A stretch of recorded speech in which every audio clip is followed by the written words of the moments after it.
Aloha and welcome to the Bear Woznick Adventure coming to you from Waikiki Beach. Today we're going to have Teresa Tomeo with us to talk story about her newest book, Italy Shrines and Wonders, and we'll talk about the year of hope too, and talk story just about the love of this of Italy, why it's so beautiful and how it's almost as nice as Hawaii. We'll be right back with the Bear Woznick Adventure.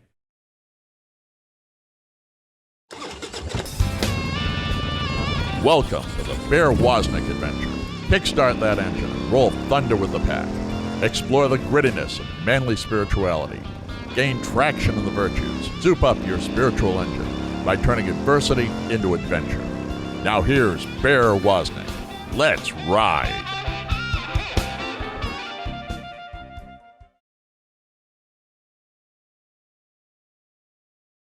Aloha, welcome to the Bear Woznick Adventure. Special shout out to Gail and her mother Teresa, who were here, and all of her family that were here in Hawaii. We got to join with them. They both are a big part of Teresa Tomeo's team. And it was just great being with them. There was so much joy and so much love. And we want to invite all of you, when you come out to Waikiki, go ahead and go to our website, schoolofmanliness.com, and say, hey, we're going to be there. Can we go surf? Can we have a cup of coffee? Maybe go to Mass together. We're right next to St. Augustine's Catholic Church by the sea. So would love to have you. We love to meet that. We always have a saying, we never know what the tide's going to sweep in. And it's always a God thing. It's always really pretty cool. So Teresa Tomeo is with us. I guess we really don't even need to introduce her. Everyone knows Teresa. But I'm really disappointed in you because I thought you were going to be in Italy right now, but where are you? I'm sorry. No, Ah, we got back in November, right after Thanksgiving, and then we go back right after Divine Mercy Sunday. And I know you know the thing about the diaconate because you have a deacon in your family, and so Deacon Dom has to be here to serve through Lent and of course Holy Week, and then he'll preach on Divine Mercy Sunday weekend, and then God willing, we'll go back to the motherland right after that for a couple months. is he a pretty good homilist, do you think? He's an excellent homilist, although he doesn't give himself enough credit. He's very critical of himself, and of course, I'm a very proud deacon's wife, so I think he's very pragmatic. He's very down to earth, and he always ties in real funny stories. So I think it's a great way to preach. My dad, was a real wonderful great homily. He was a professional speaker. And then the Lord grabbed him and said, you're going to be A an orator deacon. for the Lord. Yeah, and he Hmm. became a deacon.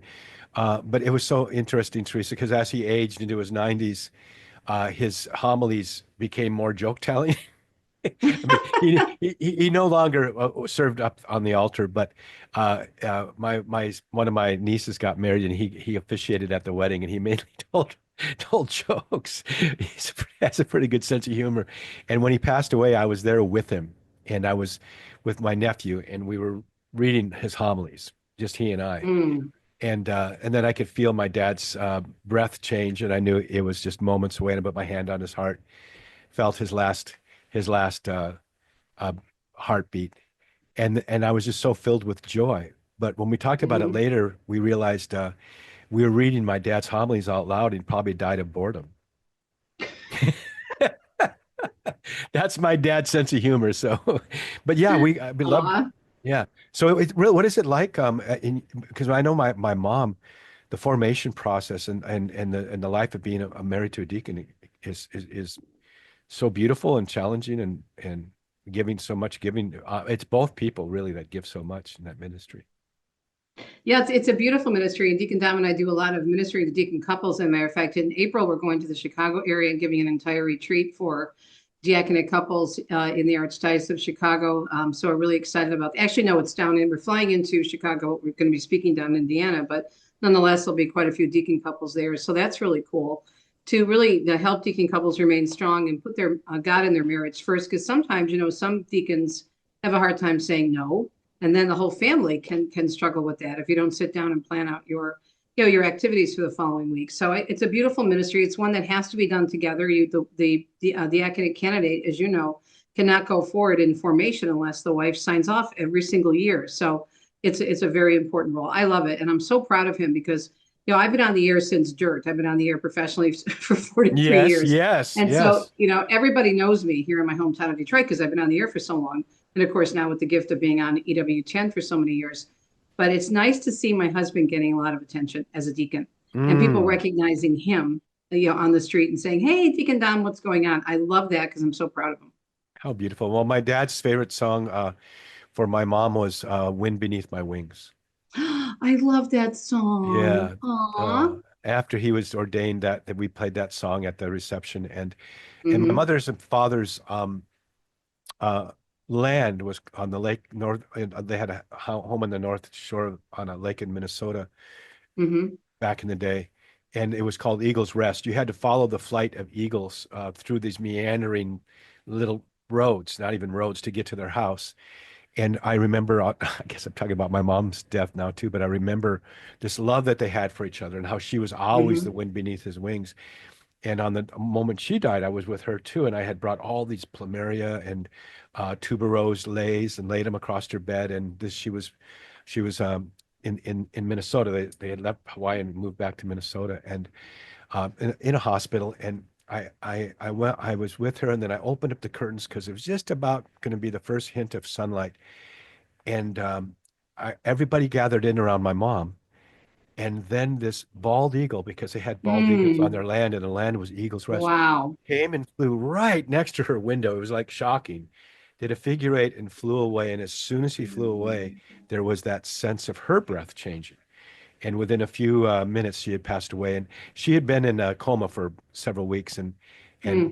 but she came. She in that last moment, she said, "Oh, oh, oh," like she was seeing Jesus. So Yeah. that wife of the deacon and the wife together, right? Has to be together. Yeah. Very powerful. So how come you like Italy so much, Teresa? Well, we only have an hour, so I don't know if I'll be able to give you all the reasons, in 45 minutes. Well, first of all, number one would be our Catholic faith. Thank you. Isn't it a beautiful book? Isn't it a beautiful cover? Oh, I this love the book, cover. this book, her newest book is Italy's Shrines and Wonders, and it's published by EWTN, so it has the nihil obstat in some sense of Mother Angelica on Yeah. it. But yes, La Dolce Vita, La Dolce Vita, as I say. Dolce Vita, The Sweet Life. Hmm. Yes, yeah. It's like, how could anybody go to Italy without this book? Any Catholic I would. know. It really, we call it the ultimate Italy guide because it's not just for, it is obviously for Catholics and other Christians, but I think anyone with an interest in travel to Italy will find it very helpful. But getting back to your question, why do I love Italy so much? Well, first of all, because it's such a Catholic country. And the first time Deacon Dom and I went, he wasn't a deacon at that point, but the first time we went, we automatically connected even more deeply with our faith because you can't go, as you know, 10 feet without seeing something related to the Catholic Church. I don't care if it's a fountain, I don't care if it's a statue, I don't care if it's an image of Our Lady up on the wall. It's everywhere, not to mention the beauty, which is all God. And then secondly, for us, it felt like home right away because my husband and I are both FBIs, as I like to say, full-blooded Italians. And so we are very much attached to our Italian heritage. And it just felt very natural. I talk about it in the book. We were on an Amalfi Coast and we were staying in a hotel up on the top of the cliff in Positano. And we wanted to walk down to the beach and it's a really long walk, but it's a beautiful walk. And we're walking down there and we're just noticing everything. All the people outside greeting people, the way they're sitting, the way they're drinking their cappuccino, the way they're greeting each other. We just felt Mm. so at home. It Oh, reminded us of yeah. our grandparents and our aunts and uncles. And ever since then, our first trip was back in 2001.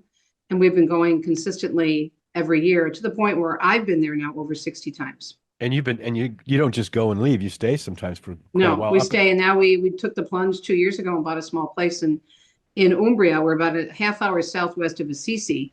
Now, it's interesting that we're in Umbria because our heritage is not from there. Our heritage is from the south, but we just fell in love with all the saints of Umbria, especially St. Francis and St. Clare. And then being right in that center part of Italy, which is so beautiful. Umbria is called the Cora Verde, or the green heart of Italy. And it just feels right. It's very peaceful. We're close enough to Florence, to Rome, to all the big cities. And of course, a lot of pilgrims come our way because they want to go to Orvieto, which is south of us, and they want to go to Assisi, which is north of us. So it works out perfectly in terms of we get a lot of people visiting us, and we can meet up with a lot of groups in Italy. We could do a talk, we can bring them to our little village. So it's a great location, Umbria. But Italy just it's everything to us. First and foremost, it's God because it's so beautiful and it's so Catholic. Only problem I have with Italy is they need to get some new ruins. All they have is those old ones. They need some new ones. I used to go. Yeah, there's no ruins there. There's no interesting archaeology or anything like that, I right? mean, some of the ruins are behind like a little um, chain link fence. If it was Yeah. here, I used to go compete a lot in France on the Atlantic side, surfing in France, And oh, when I first got there, I thought, oh, there's nothing. I mean, France is beautiful and the food is so good, and I would rave about it. Hmm. Then I went to Italy, Yeah, and that's taking it to the hyper level. Italy is just so right. so beautiful.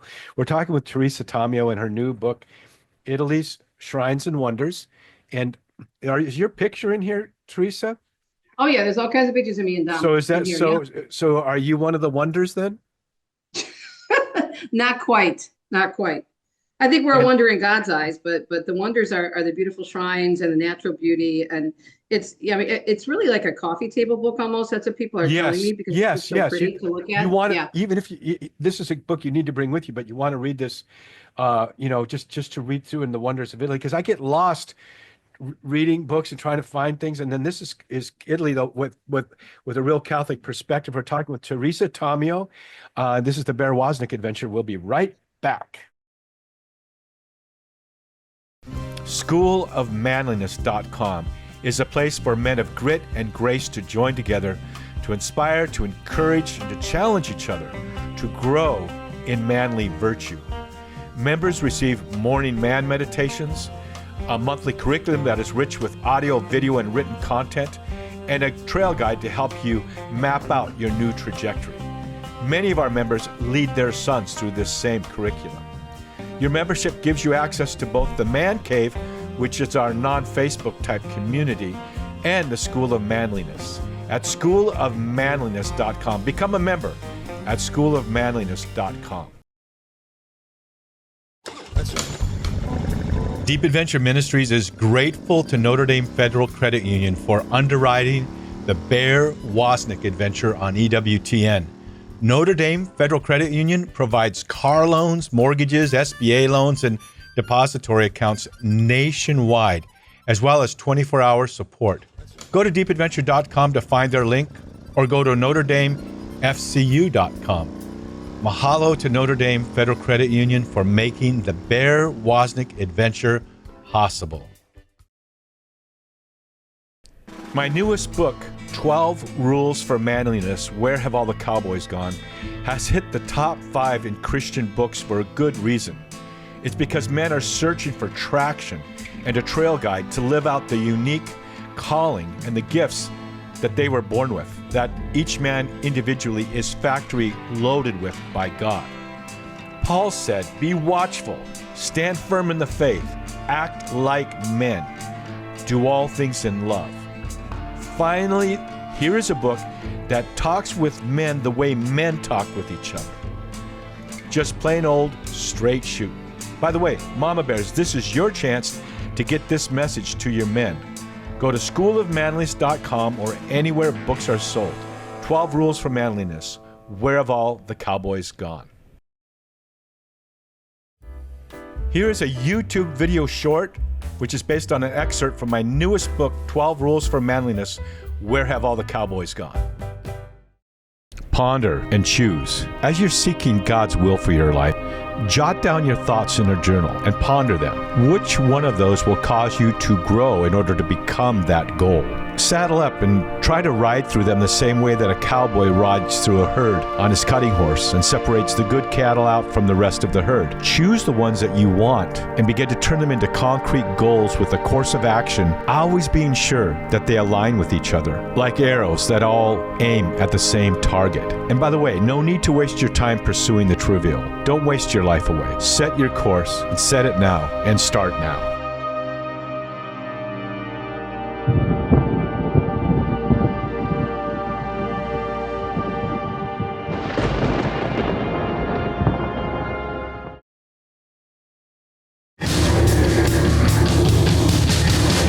This is a warning. The Bear Woznick Adventure is dangerous. The radical change Bear challenges you to is not for wimps. Change this station now to a soft rock station before it's too late. You've been warned. Now, here is Bear Woznick.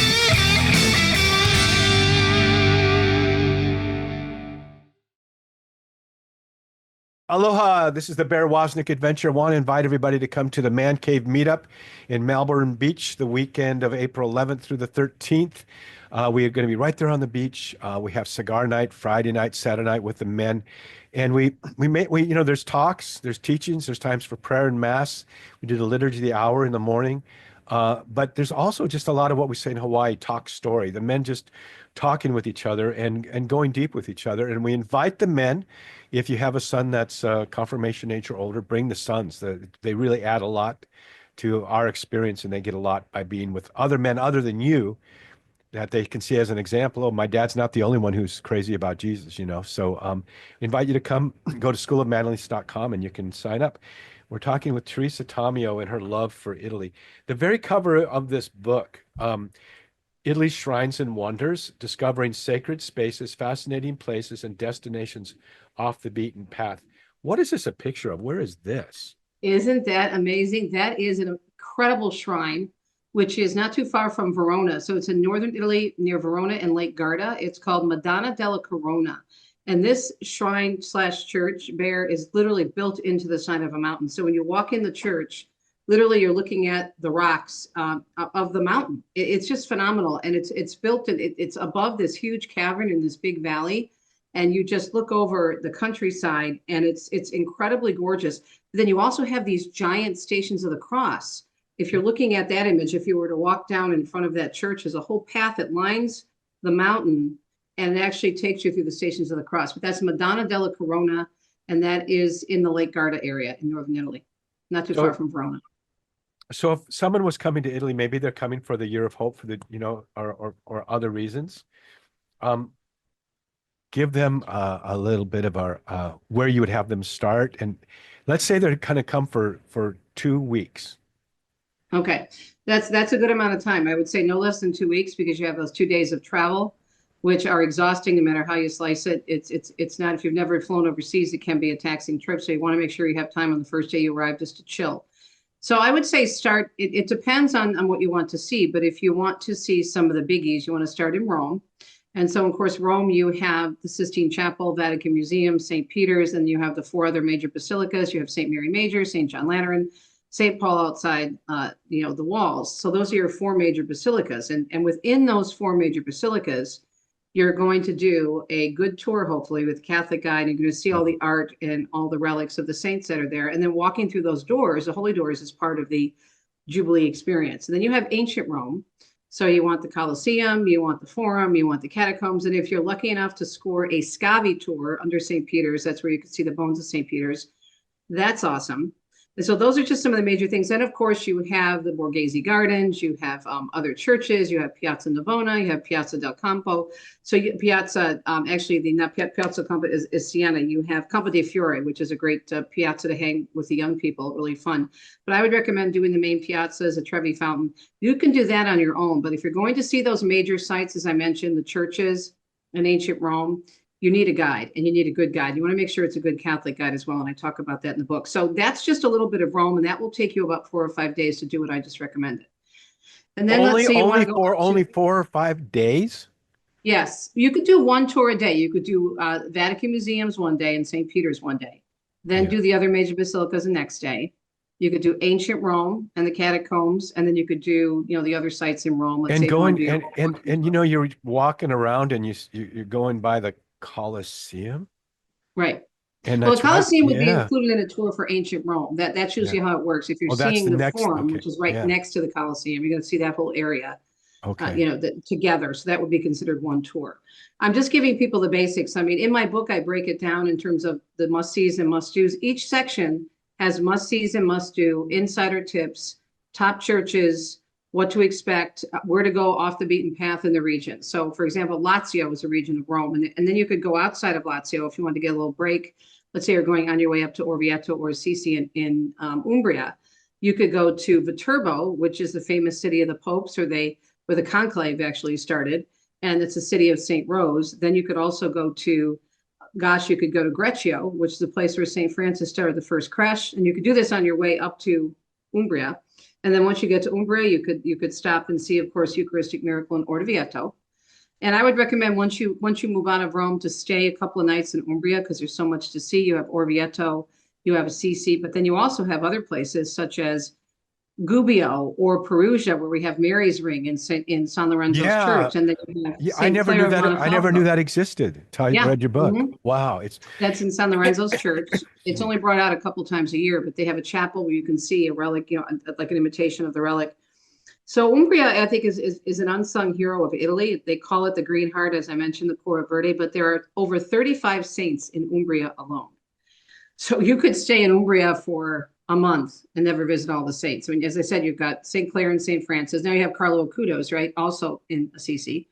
And then you have St. Clare of the Cross in Montefeltro, St. Rita of Cascia, St. Angela of Foligno. I mean, I could go on, and you have the birthplace of the twins, St. Benedict and St. Scholastica in Norcia, right, which is east of Assisi. So you could spend a couple days in Umbria. And then if you wanted to go up to Florence, and using Florence as your base, you could branch out to Siena, you can go to the wine country.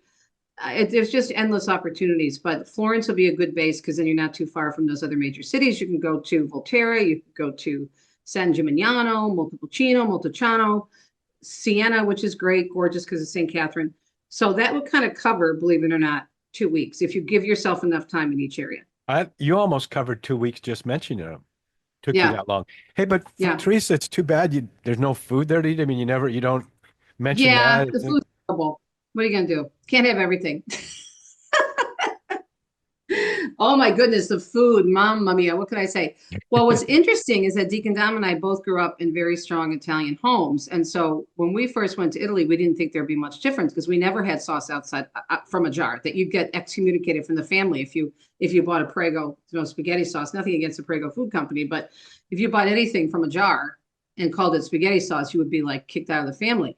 And so we grew up with really good homemade Italian food. But when we got to Italy, everything tasted so much better, so much Yeah. richer. And I think it's because of Yes. the quality of the vegetables and the land itself, the volcanic soil, which produces such rich vegetables and herbs.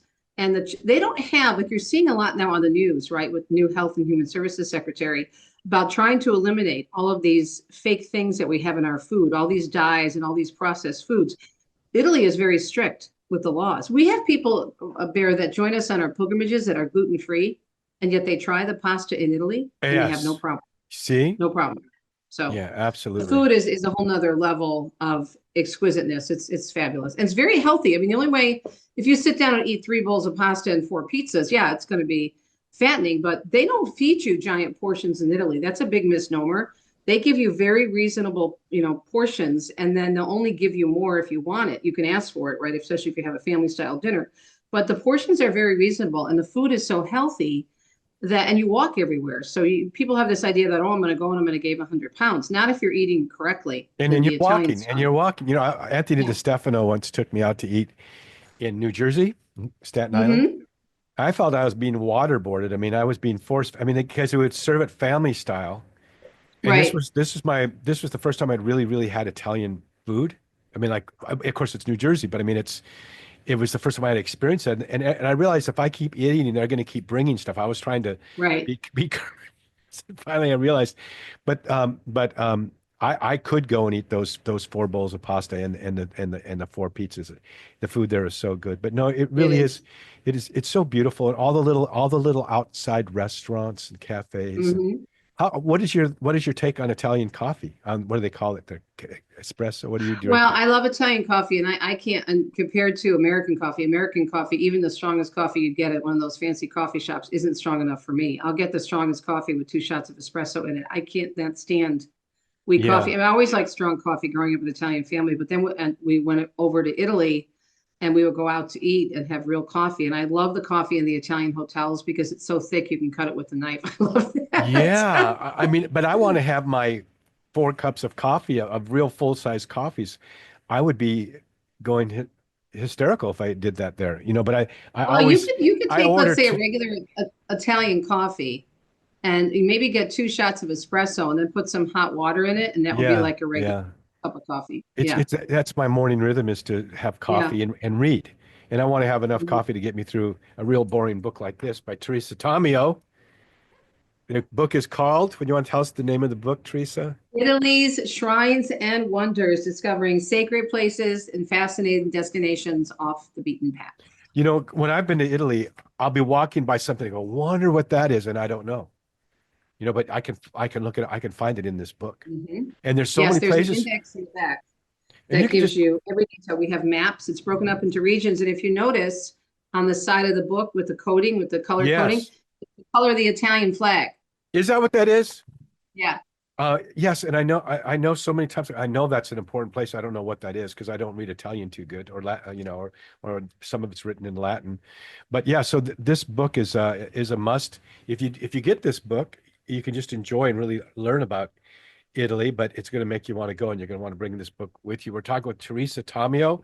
We'll be right back with more of the Bear Woznick adventure. Go to schoolofmanliness.com and subscribe to our weekly email to receive video YouTube links of the Bear Woznick radio show, as well as the Spirit of Adventure with Bear and Cindy TV show, which, by the way, is filmed in the tropics, as well as our manly evangelistic YouTube shorts. Go to schoolofmanliness.com.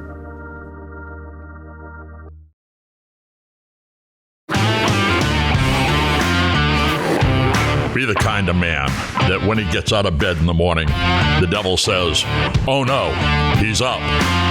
Go to deepenadventure.com and invite Bear to speak.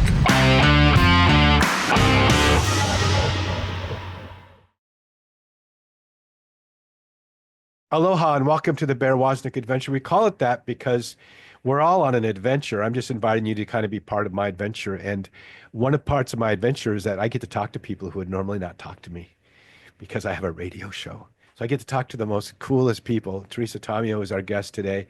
And you always have such a broad spectrum of conversation. Your history, as a journalist, covering, I believe you covered Pope John Paul II. And I did. When he came to the United States, I was working for the ABC affiliate, Channel 7, WXYZ. I was a reporter and was in New York for several days, in New Jersey covering him. But before that, he was also in Detroit shortly after he became Pope. And I was covering him on radio as well when he went to Hamtramck, the Polish enclave. And actually, I had Mass at the old Pontiac Silverdome where the Lions used to play.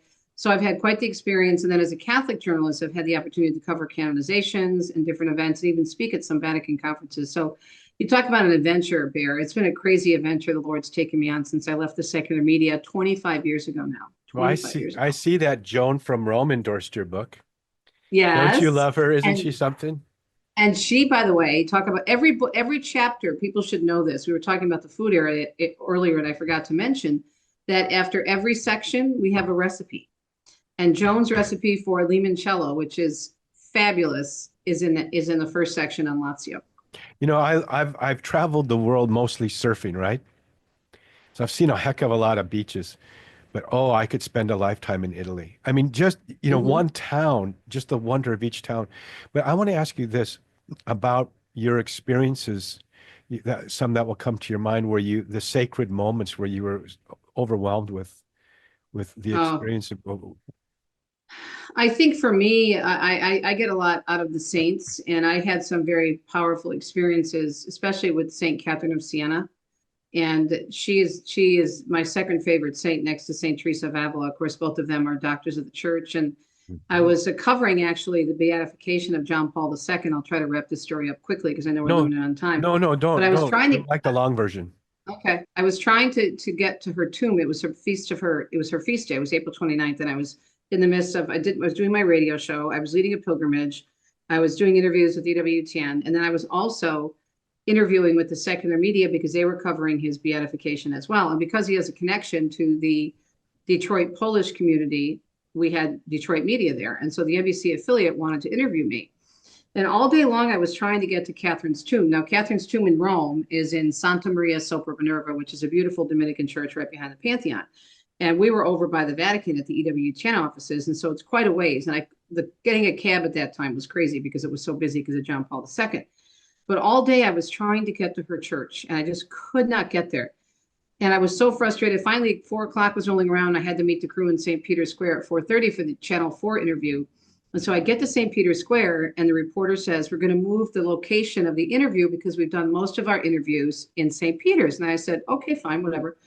So we're walking down the main avenue, the Via della Conciliazione, going toward the Tiber River. And I'm talking and I'm praying, asking for intercession for this interview, because I know it's a secular media and it's going to be interesting to say the least. And so I'm thinking about her the whole time and still apologizing for not being able to get to her tomb and venerate her relics. And so we cross over an avenue going closer to the Tiber, and I see the photographer there setting up. And we get over there, and the videographer says, okay, now I want you to turn around and face toward St. Peter's Square. So you walk down that main avenue, get to the river, and you wanted me to turn around. I said, okay, fine. So they were going to have a different backdrop. They're going to have Castle San Angelo in the background and the bridge by the castle. So I turn, and I immediately turn, and what do I see? Literally this giant statue of St. Catherine of Siena, which is placed below Castle San Angelo. I had no idea that it was there, but think about it. I had been talking to her all day long, asking for her intercession, and I was apologizing to her for not making it to her tomb. And the first thing I saw when that videographer turned me around was her face. And the statue, you can look it up. It's right below Castle San Angelo. It's in the book, actually. She looks like she's leaning toward you and reaching out her hand. And I almost started crying because I just felt her presence so strongly. And I've had many experiences like that in Rome with the saints. Well, I would like to know a couple more. Oh gosh, off the top of my head, I'd have to think about it. But there's another beautiful place right by our house, and it's a shrine that not many people know about. It's virtually unknown. It's called the Madonna of the Bath. It's got kind of a weird name because it sits on this place called Bath Hill, even though there's no water around it anymore. And it's this beautiful shrine, and it's built by a married couple. And so for me and Deacon Dom to find this shrine was super important, because I don't know if you know our story. We came close to divorce. We separated twice, and now he's a deacon and I'm a Catholic talk show host. It's crazy. But we went to this little shrine and realized that it was built out of thanksgiving to Mary, to the Blessed Mother, because the husband interceded for his wife because she was dying. And he asked for her help based on this little image of the ceramics that was found on the ground. And he put the ceramics up in a tree. And today, that shrine is built around this tree that holds that same ceramic that was found some 600-700 years ago. And in that shrine are all these plaques of married couples and others praising God and thanking God for answered prayer.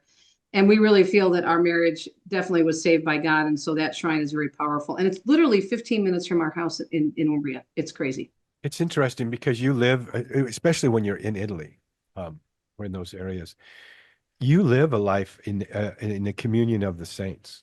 Yeah. When you're when you're especially in Italy. But can you express first, because we have a lot of listeners from some that maybe don't understand the whole concept of communion of saints and being able to ask a saint to pray for you and have that kind of dialogue. Can you explain that to us?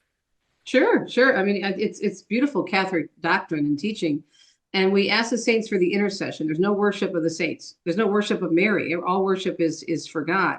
Now, we do call on the Blessed Mother as the Queen of Saints, and she is our mother, and she's the Queen of the Church. She's the mother of the Church. But the saints are our friends. And who's closer to Christ, those of us on earth or those people in heaven? And St. Teresa of Lisieux said, I want to spend my time in heaven doing good on earth. And scripture talks about this in Revelation. It talks about the bowls of incense being the prayers of the saints. So why are the saints praying? What do they need to pray for? They're praying, obviously worshiping God, but they're also praying for us. So this idea of intercession is no different than us asking our friend, our brother, our sister to pray for us. We ask people all the time. Everybody says, well, God is the only mediator. Of course, God is the only mediator. Yes, but we're asking that friend to go and talk to God for us. So if you can go to a friend here on earth, right, who's alive physically, then why can't you go to a friend in heaven? Because we know as Christians, we die physically, but our spirit, our souls live on. So for someone to say, well, you pray to dead people, well, where does it say in scripture that the saints are dead? It doesn't say that. As a matter of fact, we see in Revelation how they're praying around the high altar. So people have a misunderstanding of this teaching, this doctrine on the saints, but I would recommend that they look it up in the catechism just to, what does the church say about the intercession of the saints? I wrote a whole book on called Girlfriends and Other Saints, about the experiences I've had. What a great book. What is it called? Girlfriends and Other Saints. I'll tell you, Teresa, when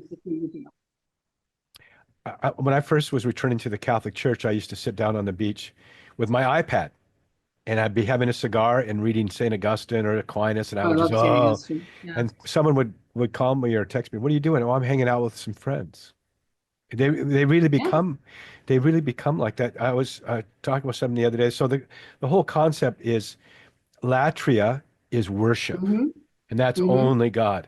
But Right. dulia is when we adore someone. Like I think Right. you're adorable. I bet your husband does too. Even more so. And I adore my wife, and Right. there's that adoration, not just of death. We have this there's a virtue there. There's something there that we're drawn to and we acclaim. Mary is hyperdulia, but she's not Hmm. latria. But it's God alone who is worshipped. But the story of Father Jason Sharon at the Trump assassination attempt in Butler? I heard something about this. I'm trying to remember. I read so much about that incident. I Share think with me. it's interesting. We met him coincidentally in an airport a few years ago. My wife said, "There's a priest there, and he needs a place to sit down next to us." And when you're in those little bitty airport areas, you're on an Hmm. adventure because you're going to get on a little plane and go someplace adventurous. He was on his way to Bismarck, and we were too. And so we invited him. We got to know him. I had him on my show, and then we heard about this thing in Butler. We had him on our show again. This is what I think is interesting. As he was leaving after giving the benediction, giving the opening prayer. As he was leaving, working through his way through the crowd, 2 or 3 minutes of walking through this massive crowd, he suddenly, and he's a soft-spoken man, shouted out these words: "We need to pray for the president. People are trying to shoot him." And of course, we know there was two Mm. attempts on his life. But Right. isn't it? But this is really, think about it, everyone. God put that sense of urgency in this priest that we should pray. Pray is God gives us kuleana, as we say in Hawaii. Right. It's an area, it's a realm of stewardship and responsibility, and God gives that to us. And it's kind of like, in a way, it's our turf, and we need to invite Jesus to come into our lives and we it's called intercessory prayer. God, move Mm. on my son's behalf, move on my friend's behalf, move in the world today. And so prayers are very, very powerful. And I know yesterday my son Josh was saying, "Dad, I need for you to really pray for me. Can you stop and pray for me right now?" But we can also, and so it's a necessary, it's something that God gives us the dignity to do. And in some ways, he won't infringe on our dignity by interfering unless we invite him to Right. move. And so this whole thing of asking a saint to intercede for you, I mean, when you're reading Aquinas, you better ask him to intercede for you, or you won't understand a Hmm. word he's writing. Hmm. But to ask the saints and to ask Mary, I never understood this. We'll talk a little bit more about this when we come back from the break. We're talking with Teresa Tomeo, who's a bright light in the Catholic Church. We'll be right back with more of the Bear Woznick adventure. People love our EWTN TV show, Long Ride Home with Bear Woznick. Thanks to you, the show has won 4 different Tally Awards. And now, instead of waiting each week for the next episode to air, you can actually binge watch our show and even share it with your friends when you go to deepadventure.com and join the Mama Bears or the Man Cave. Along with all the other benefits, you get total access to all the seasons of our aired episodes, plus instant access to episodes that won't even air for several months. Long Ride Home with Bear Woznick, a great way to communicate the gospel in a gritty enough way that even tough men will stop and watch at deepadventure.com.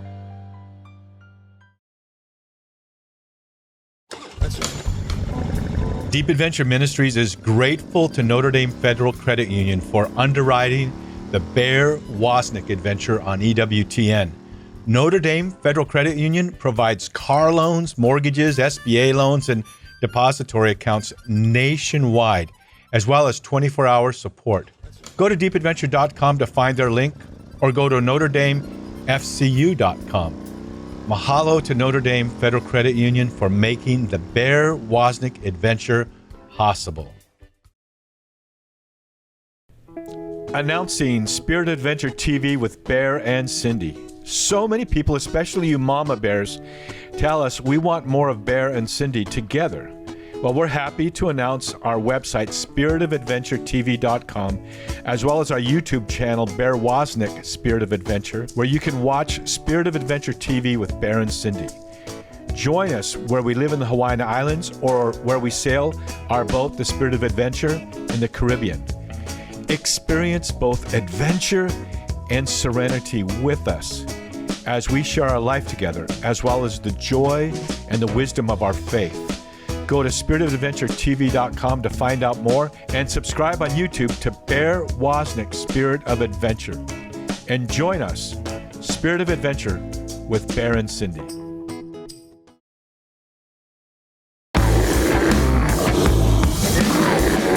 Are you still listening? I thought we warned you to change to an easy listening station. Well, you asked for it. Here is more of the Bear Woznick Adventure.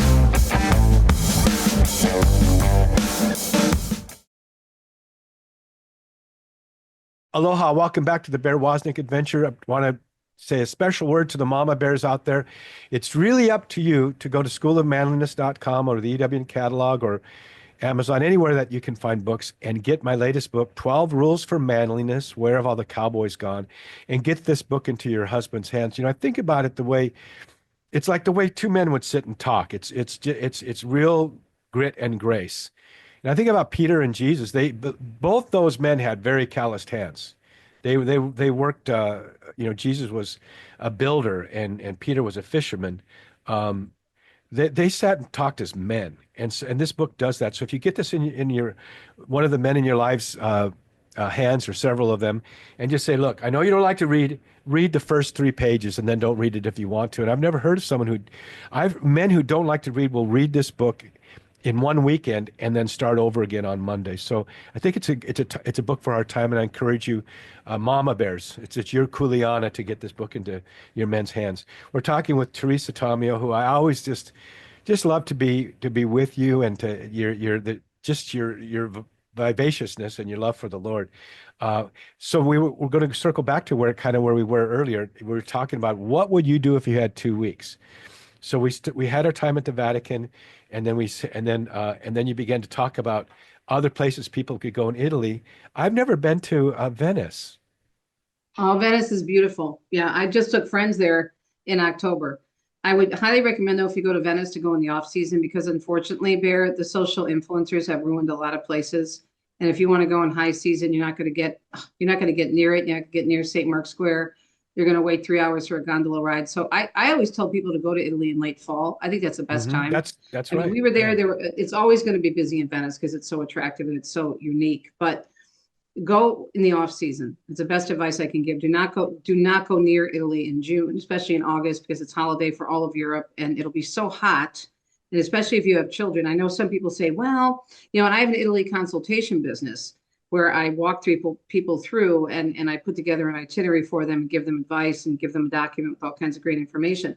And I get a lot of pushback from people who say, well, I can only take my kids out of school. They're out of school in the summer. And I'm like, well, fine. But if you take them in the summer, they're going to be exhausted. You're going to be exhausted. You're going to stand in line, even if you have tours. It's going to be so hot.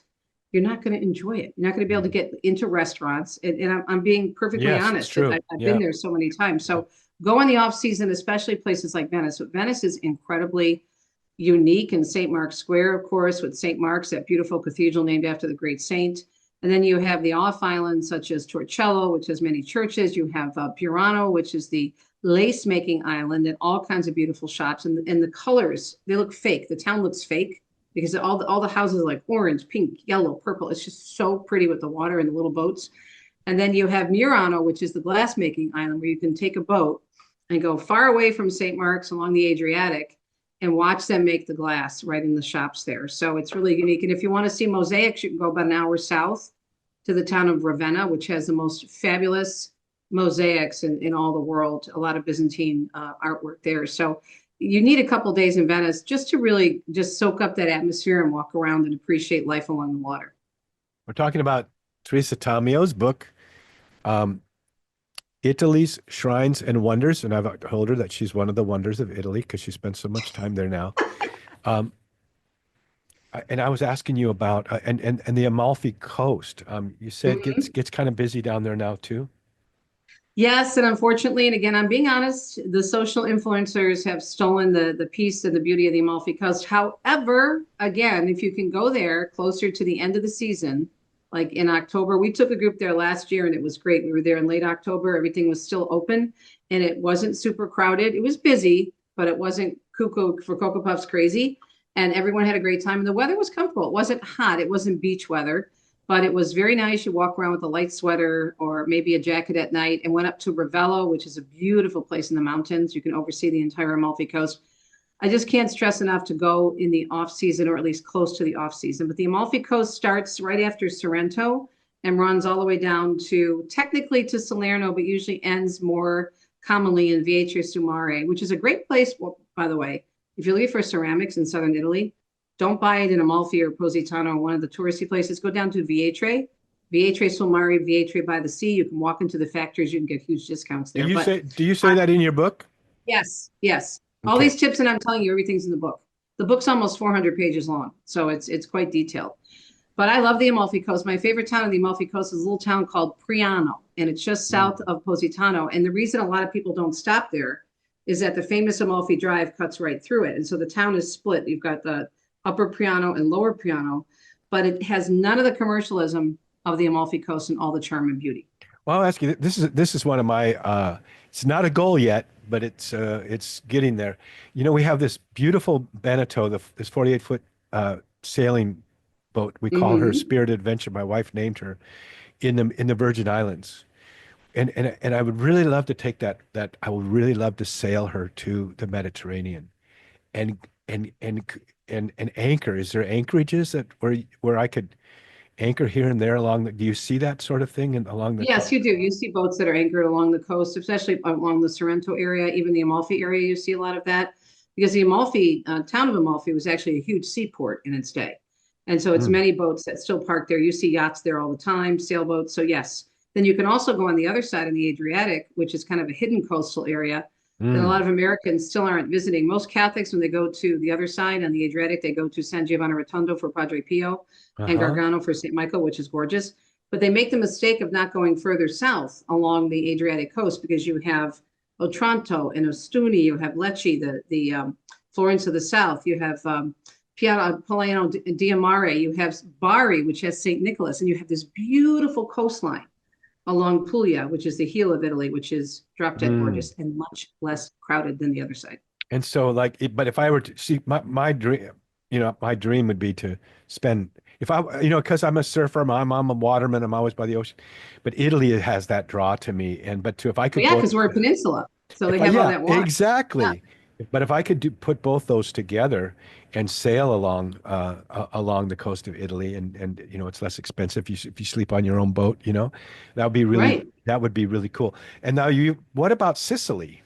How do you get to Oh, Sicily Sicily? is gorgeous. Sicily is a new favorite of ours. And even though our family's not from there, my father's family is very close to Sicily in Calabria, in Reggio Calabria, which is right across the Straits of Messina. Sicily is incredible in terms of the history. It has a very interesting background because at one point it was a penal colony and they were shipping all kinds of different people from all different lands and they would house them there. But then it also became, there were very many important ports. So many people came to Sicily and settled there. So you have this wonderful, very unique variety of food, a Greek influence and a Turkish influence. And so it's quite gorgeous. And then Palermo is gorgeous with all the mosaics. And that is kind of like if you're looking at the top of the island, you go kind of inland a little bit west. And then you have Agrigento, which is the Valley of the Temples, which will blow your mind, these huge Greek temples. And then over to the east, you have Mount Etna, you have Catania and Syracuse and all those places. And you go up to this beautiful place which is my favorite, Taormina, which is this amazing town on top of the mountain, which is just crazy gorgeous. Yeah, I mean, my wife has been walking in and out while we've been talking. I think we need to get back to Italy, but I would never go unless I consulted with you first. You said you have a consult for people who are, I do. We mentioned in the book, it's called travelitalyexpert.com. And what people do is they can go to the website, fill out a questionnaire and tell us where they want to go and when. And then I consult with them over the phone for an hour. And then after the consultation, a few days later, you get a very detailed, personalized consultation summary.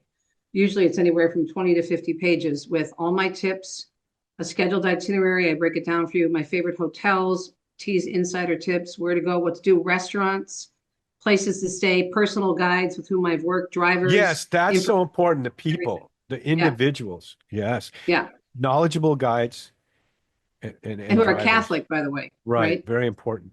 Do you ever have people join you there? You do a pilgrimage there for them or anything like We that? do, Dominic and I do two pilgrimages at least a year. We've got two coming up in the fall.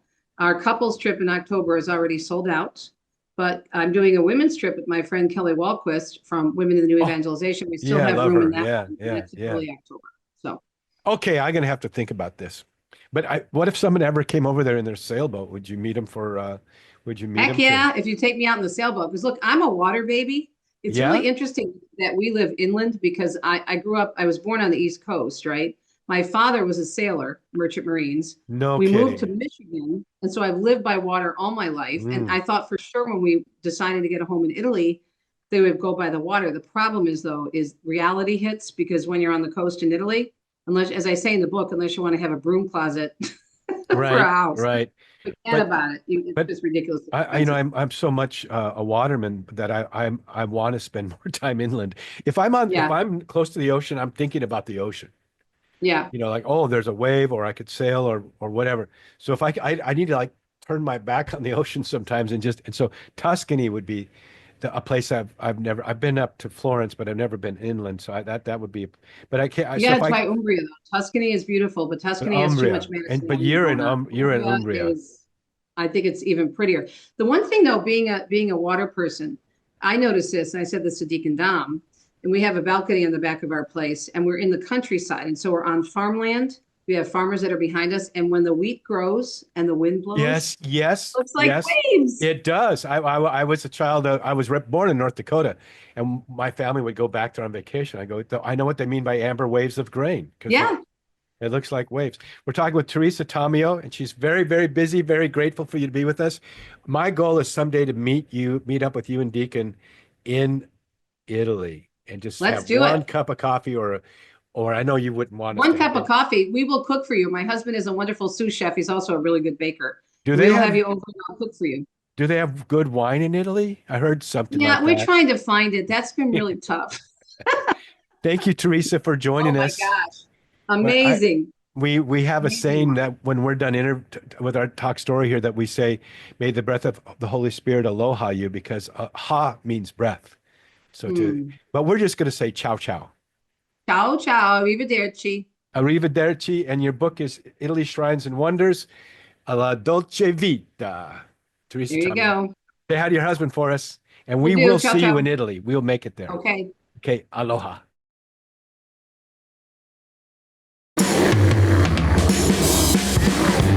Thanks for listening to the Bear Woznick Adventure. Find more manly conversation at the Bear Woznick Deep Adventure YouTube channel. Subscribe and ring the bell.